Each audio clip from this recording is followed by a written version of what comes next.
ఇవి జరగడానికి ముందు దేవుడు సిద్ధపడిన తన వధువు సంఘాన్ని తీసుకువెళ్లే సమయం వచ్చింది. తెగుళ్ల కాలం సమీపించబోతుంది. ఈ లోకం క్రీస్తు విరోధి పాలనలోకి వెళ్ళబోతుంది.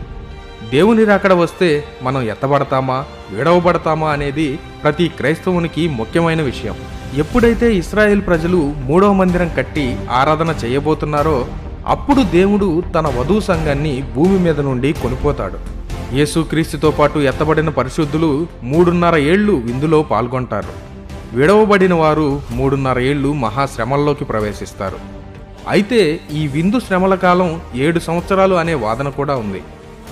అయితే ఇప్పటికే ఇశ్రాయేల్ 3వ మందిర నిర్మాణం జరగడానికి రహస్యంగా సన్నాహాలు చేస్తుంది. వారి దగ్గర ఉన్న టెక్నాలజీ ప్రకారం 3వ ఆలయాన్ని 3 రోజుల్లో కట్టగలరు. క్రైస్తవులము అయిన మనము దేవుని ఎత్తబాటుకు ఎంత సమీపంగా ఉన్నామో అర్థమవుతుందా? మీరు చూడగలుగుతున్నారా?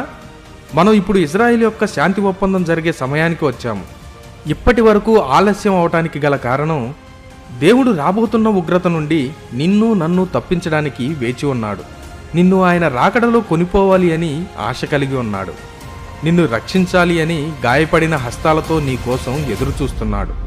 సిద్ధపడి దేవుని చేత రక్షించబడి దేవునితో యుగయుగాలు జీవిద్దామా, లేక ఇంకా ఈ లోకాన్ని ప్రేమిస్తూ విడువబడి శ్రమల కాలంలో అంత్యక్రీస్తు పాలనలోకి వెళ్దామా అనే నిర్ణయం మన చేతుల్లోనే ఉంది. నా సహోదరి సహోదరులారా, ఆ శ్రమల గురించి స్వయంగా యేసుక్రీస్తు చెప్పిన మాట గమనించండి. మత్తయి సువార్త 24వ అధ్యాయం 21వ వచనం. లోకారంభము నుండి ఇప్పటి వరకు అట్టి శ్రమ కలగలేదు, ఇక ఎప్పుడునూ కలగబోదు.